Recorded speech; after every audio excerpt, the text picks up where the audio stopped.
The Sutra of Complete Enlightenment, a Mahayana Sutra. Homage to all past, future, and present Buddhas, Bodhisattvas, Pachika Buddhas, and Shravakas. Thus have I heard, at one time, the Bhagavan entered the Samadhi of the great illuminating storehouse of spiritual penetration. This is the Samadhi in which all Tathagatas brightly and majestically abide. It is the ground of the pure enlightenment of all sentient beings. The Bhagavan's body and mind were in the state of quiescent extinction, where past, present, and future are intrinsically equal and identical, and his completeness filled all 10 directions and was in accord with everything without duality. From within this condition of non-duality, he caused various pure lands to appear. The Bhagavan was accompanied by 100,000 great bodhisattvas and mahasattvas. Chief among them were Bodhisattva Manjusri, Bodhisattva Samantabhadra, Bodhisattva of Universal Vision, Bodhisattva Vajragarbha, Bodhisattva Maitreya, Bodhisattva of Pure Wisdom, Bodhisattva at ease in majestic virtue, Bodhisattva of sound discernment, Bodhisattva cleansed of all karmic obstructions, Bodhisattva of universal enlightenment, Bodhisattva of complete enlightenment, and Bodhisattva foremost in virtue and goodness. Together with their retinues, they all entered Samadhi, abiding in the Tathagata's Dharma assembly of impartial equality. Bodhisattva Manjusri.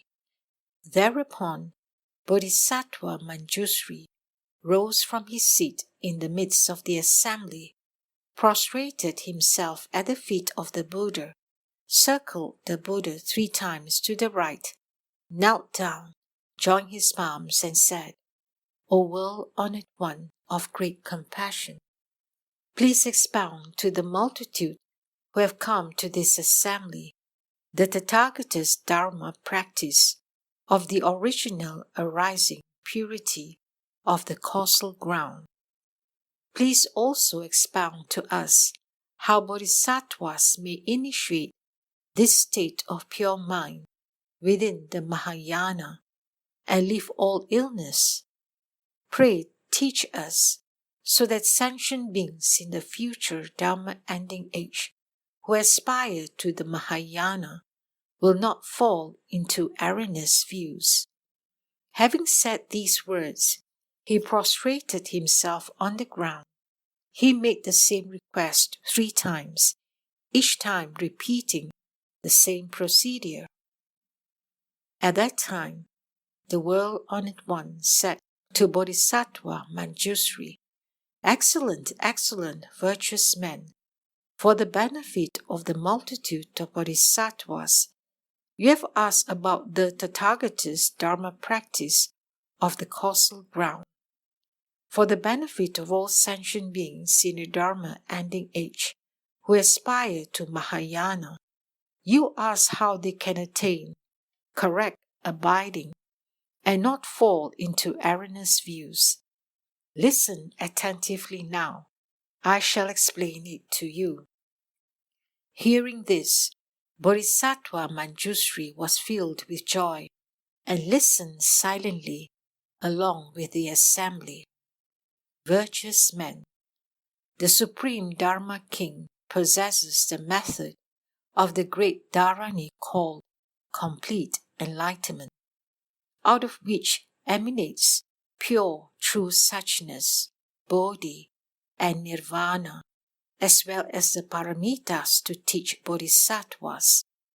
The original arising purity of the causal ground of the Tathagatas relies on the complete illumination of intrinsic enlightenment, which is pure in essence and permanently free from ignorance, Only then do the Tathagatas accomplish the Buddha path. What is ignorance? Virtuous men, since beginningless time, all sentient beings have had all sorts of delusions, like a disoriented person who has lost his sense of direction. They mistake the four great elements as the attributes of their bodies, and the conditioned impressions of the six sense objects as the attributes of their minds. They are like a man with an illness of the eyes who sees an illusory flower in the sky or a second moon. Virtuous men, there is in reality no flower in the sky, yet the sick man mistakenly clings to it. Because of his mistaken clinging, he is not only deluded about the intrinsic nature of the empty space, but also confused about the arising of the flower. Because of this false existence to which he clings, he remains in the turning wheel of birth and death. Hence, this is called ignorance. Virtuous man, this ignorance has no real substance. It is like a person in a dream. Though the person exists in the dream, when the dreamer awakens, there is nothing that can be grasped. Like an illusory flower in the sky that vanishes into empty space, one cannot say that there is a fixed place from which it vanishes. Why? Because there is no place from which it arises. Amidst the unarisen, all sentient beings deludedly perceive birth and extinction. Hence, this is called the turning wheel of birth and death. Virtuous man, one who practices complete enlightenment of the causal ground of the Tathagata, realizes that birth and extinction are like an illusory flower in the sky. Thus, there is no continuance of birth and death, and no body or mind that is subject to birth and death. This non-existence of birth and death, and body and mind, is so not as a consequence of contrived effort. It is so by its intrinsic nature. The awareness of their non-existence is like empty space. That which is aware of the empty space is like the appearance of the illusory flower. However, one cannot say that the nature of this awareness is non-existent. Eliminating both existence and non-existence is in accordance with pure enlightenment. Why is it so? Because the nature of empty space is ever unmoving. Likewise, there is neither arising nor perishing within the Tathagata Garbha. It is free from conceptual knowledge and views, like the nature of Dharmadhatu, which is ultimate, wholly complete, and pervades all 10 directions. Such is the Dharma practice of the Tathagata of the causal ground. Because of this intrinsic completeness, bodhisattvas within the Mahayana may give rise to pure Bodhi mind. If sentient beings in the Dharma ending age practice accordingly, they will not fall into erroneous views. At that time, the world-honored one, wishing to clarify his meaning, proclaimed these gathas. Manjusri, you should know that all Tathagatas, from their original arising causal ground, use wisdom to enlighten and penetrate ignorance. Realizing that ignorance is like a flower in the sky, they are thus liberated from the continuance of birth and death.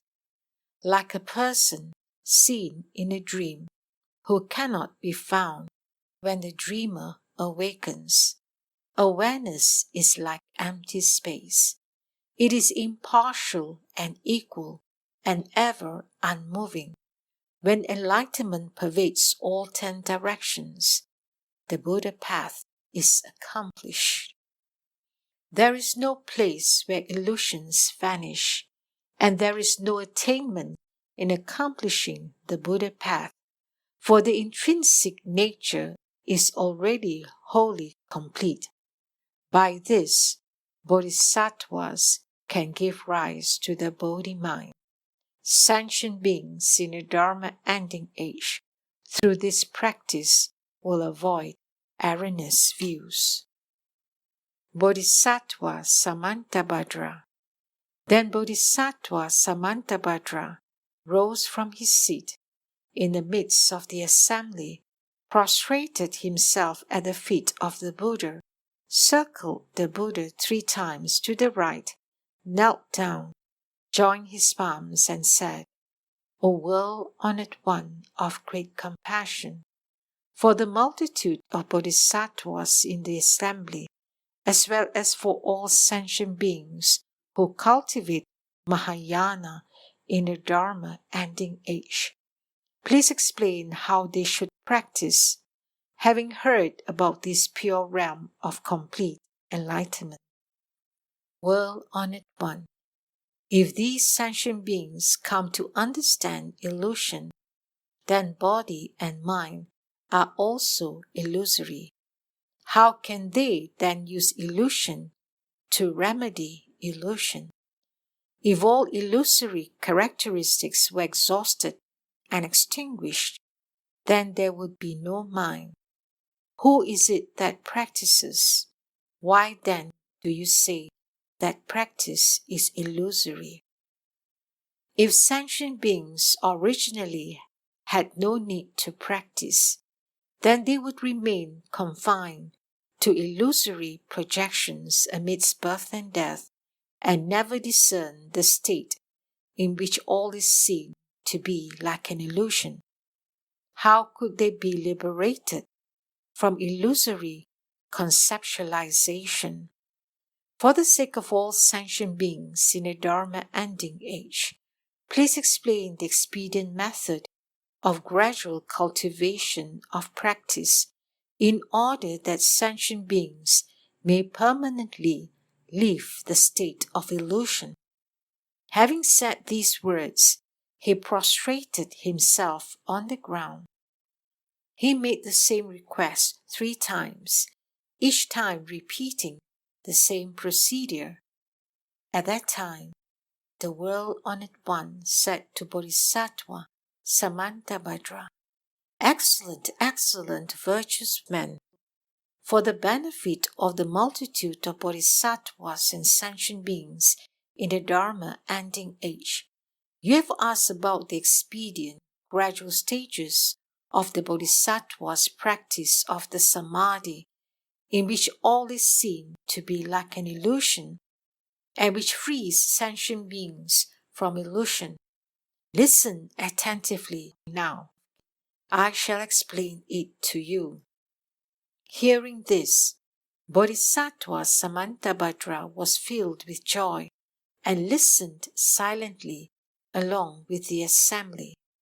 Virtuous men, all illusory projections of sentient beings arise from the wondrous mind of the Tathagata's complete enlightenment, just like flowers in the sky which come into existence from out of the sky. When the illusory flower vanishes, the nature of the sky is not marred. Likewise, the illusory mind of sentient beings relies on illusory cultivation for its extinction. When all illusions are extinguished, the enlightened mind remains unmoved. Speaking of enlightenment, in contrast to illusion, is itself an illusion. To say that enlightenment exists is to not have left illusion yet. However, to say that enlightenment does not exist is also no different. Therefore, the extinction of illusion is called the unmoving mind of enlightenment. Virtuous men, all bodhisattvas and sentient beings in the Dharma ending age should separate themselves from all illusory projections and deluded realms.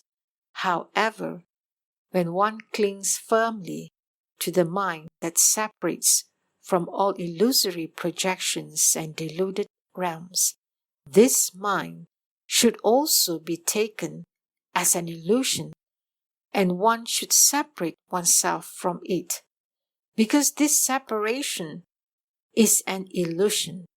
It should also be separated. One should then be free from even this separating from the illusion of separation. When there remains nothing to be separated from, all illusions are eliminated. It is like rubbing two pieces of wood together to obtain fire. When the fire ignites and the wood completely burns, the ashes fly away and the smoke vanishes. Using illusion to remedy illusion is just like this. Yet even though illusions are exhausted, one does not enter annihilation. Virtuous men, to know illusion is to depart from it. There is no need to contrive expedient means. To depart from illusion is to be enlightened. There are no gradual steps. All bodhisattvas and sentient beings in the Dharma ending age who practice accordingly will permanently leave illusions behind. At that time, the world-honored one, wishing to clarify his meaning, proclaimed these gathas. Samantabhadra, you should know that the beginningless illusory ignorance of all sentient beings is grounded on the Tathagata's mind of complete enlightenment. Like a flower in empty space, its appearance relies on the sky. When the illusory flower vanishes, the empty space remains in its original unmoving state. Illusion depends on enlightenment for its arising. With the extinction of illusion, enlightenment is wholly perfect, for the enlightened mind is ever unmoving. All bodhisattvas and sentient beings in the Dharma ending age should forever leave illusions far behind until all illusions are extinguished. It is like producing fire with wood. When the wood is burnt out, the fire is also extinguished. Enlightenment has no gradual steps. The same applies to expedient means. Bodhisattva of Universal Vision. Then the Bodhisattva of Universal Vision rose from his seat in the midst of the assembly, prostrated himself at the feet of the Buddha, circled the Buddha 3 times to the right, knelt down, joined his palms and said, O world-honored one, of great compassion, for the sake of the multitude of bodhisattvas in this assembly and all sentient beings in the Dharma ending age, please expound on the gradual stages of the bodhisattva's practice. How should one contemplate? What should one abide in and uphold?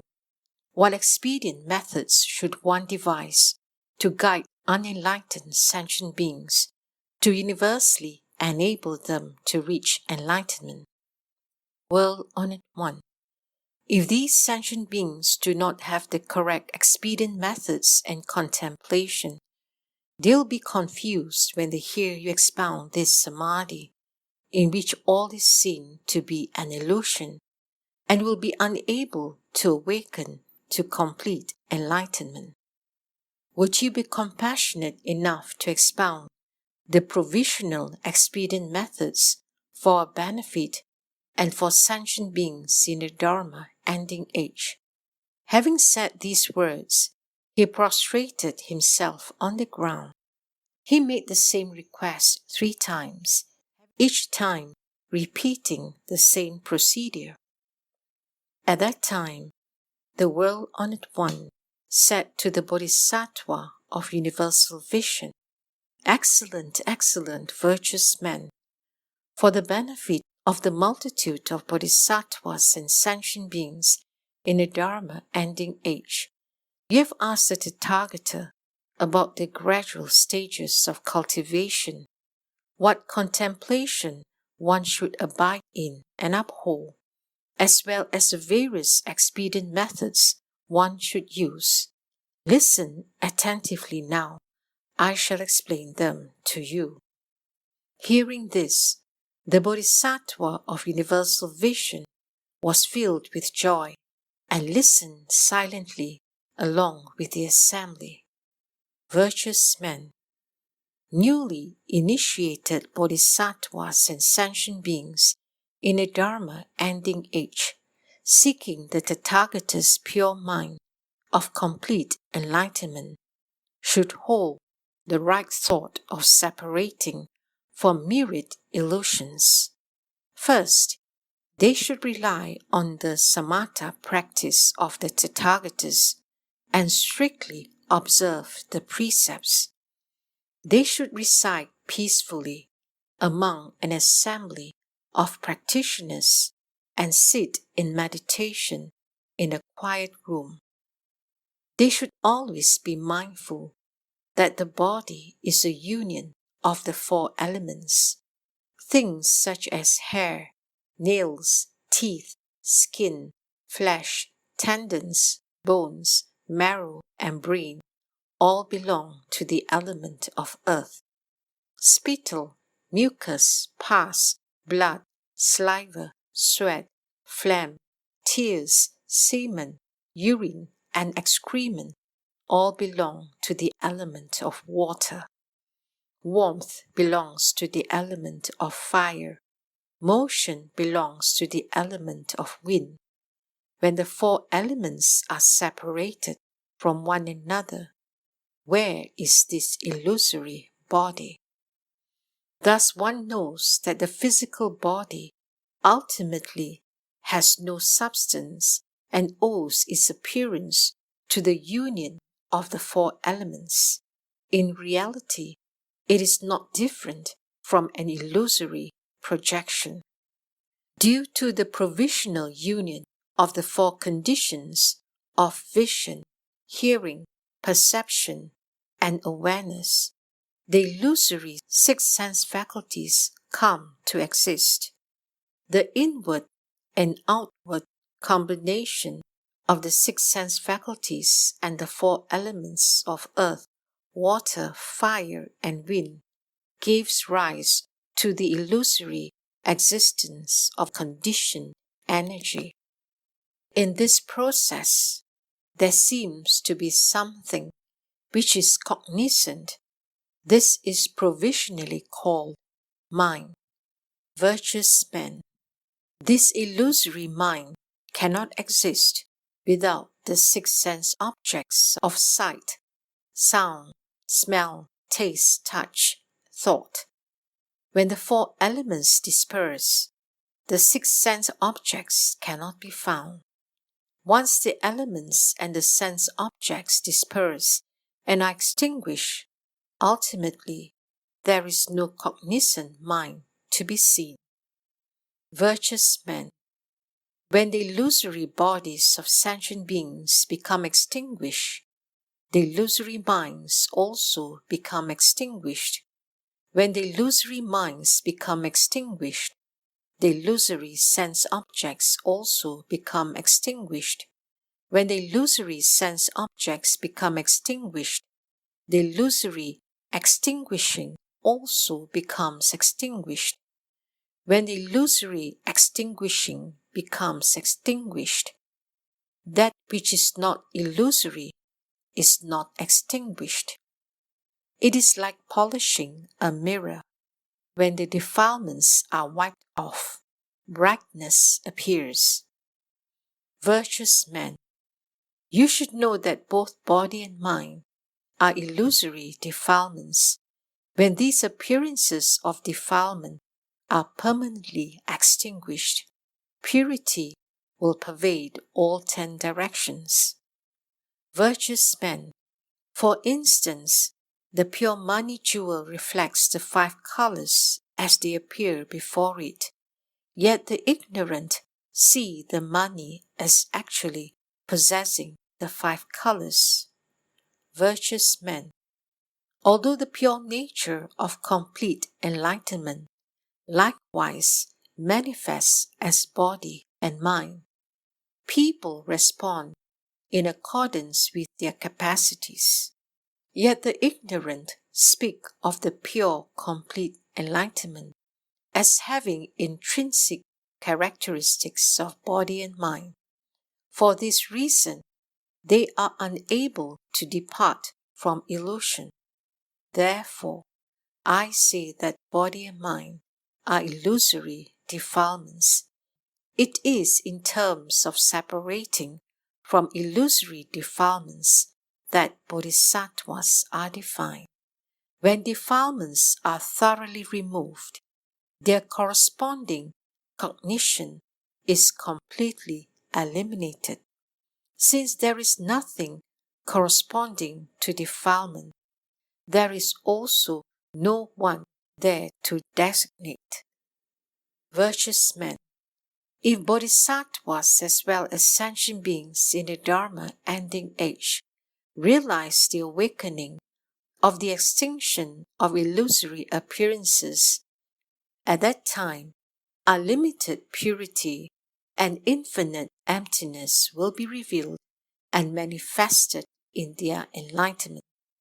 Because the enlightenment is complete and illuminating, it reveals the mind in its purity. Because the mind is pure, objects of vision are pure. Because vision is pure, the eye faculty is pure. Because that faculty is pure, the visual consciousness is pure.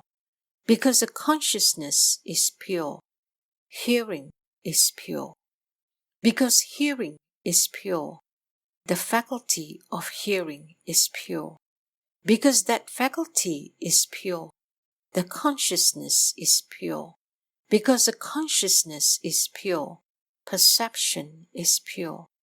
The same holds true for the nose, tongue, body and mind.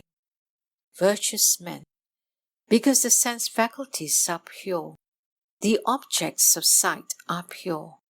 Because the objects of sight are pure, the objects of sound are pure. The same holds in the cases of smell, taste, touch, and thought. Virtuous men, because the 6 sense objects are pure, the earth element is pure. Because the earth element is pure, the water element is pure. The same holds for the elements of fire and wind.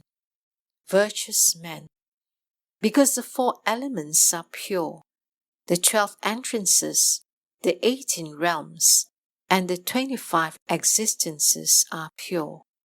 Because these are pure, the 10 powers, the 4 kinds of fearlessness, the 4 unhindered wisdoms, the 18 exclusive attributes of the Buddha, and the 37 aids to enlightenment are all pure.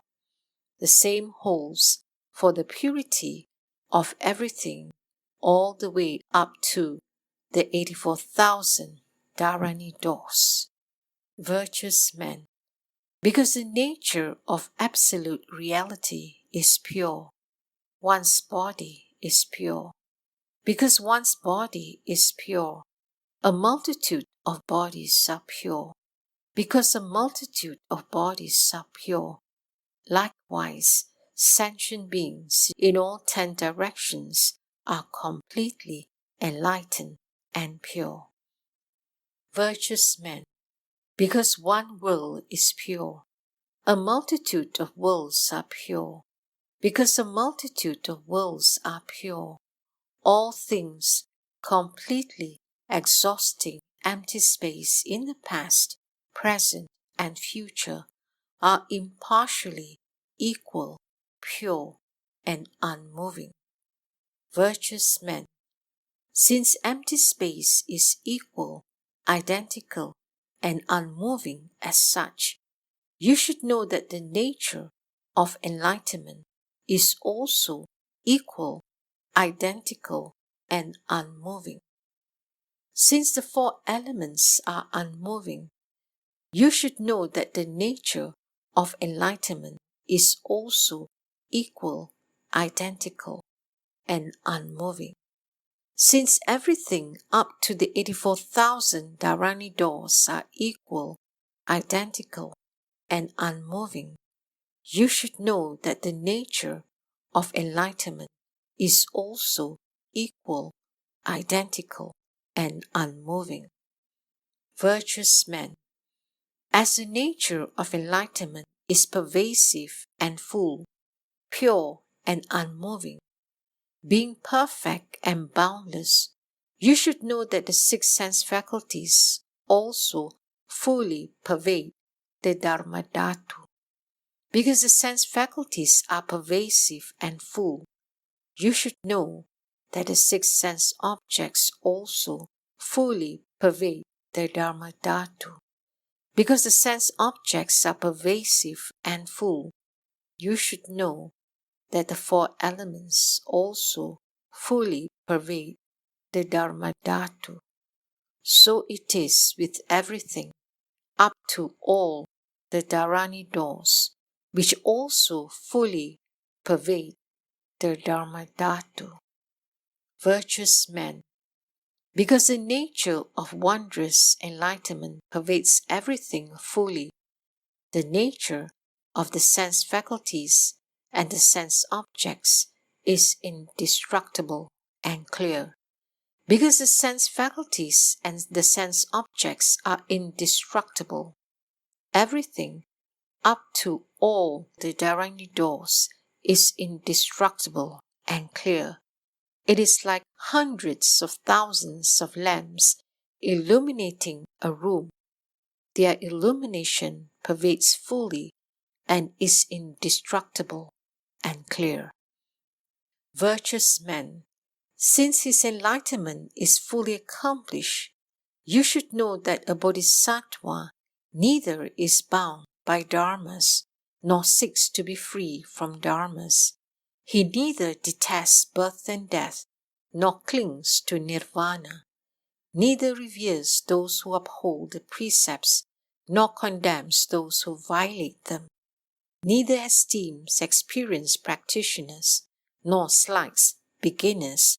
Why? Because all sentient beings are enlightened. It is like clear vision that is completely aware of what is in front. When this clarity is perfect, it has no likes or dislikes. Why? Because the essence of this clarity is non-dual and itself has no likes or dislikes. Virtuous men, these bodhisattvas and sentient beings in the Dharma ending age, who have gained accomplishments through cultivating the mind, have neither cultivated nor accomplished anything. Complete enlightenment is universally illuminating in quiescent extinction without duality. Hundreds of thousands or millions of asankheyas of Buddha worlds, as innumerable as the grains of sand of the Ganges, are like flowers in the sky, randomly arising and perishing. They are neither identical to nor separate from the nature of complete enlightenment. Since there is no bondage or liberation, one begins to realize that sentient beings have intrinsically accomplished Buddhahood and that birth and death and nirvana are like yesterday's dream. Virtuous man, because birth and death and nirvana are like yesterday's dream, you should know that they neither arise nor perish, neither come nor go. That which is actualized is neither gain nor loss, neither grubs nor discarded.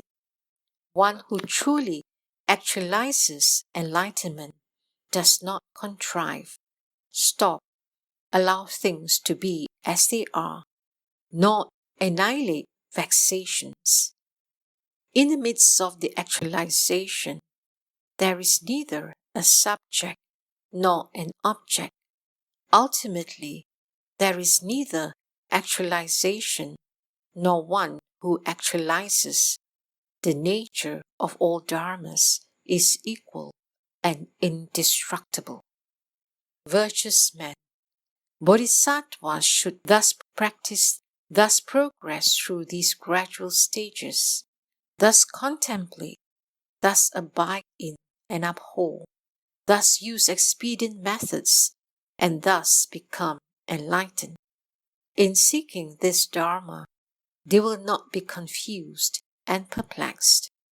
At that time, the world-honored one, wishing to clarify his meaning, proclaimed these gathas. Universal vision. You should know that the minds and bodies of all sentient beings are illusory. The body is the union of the four elements. The nature of mind is reducible to the six sensory objects. When the four elements are separated from one another, who is the unifier?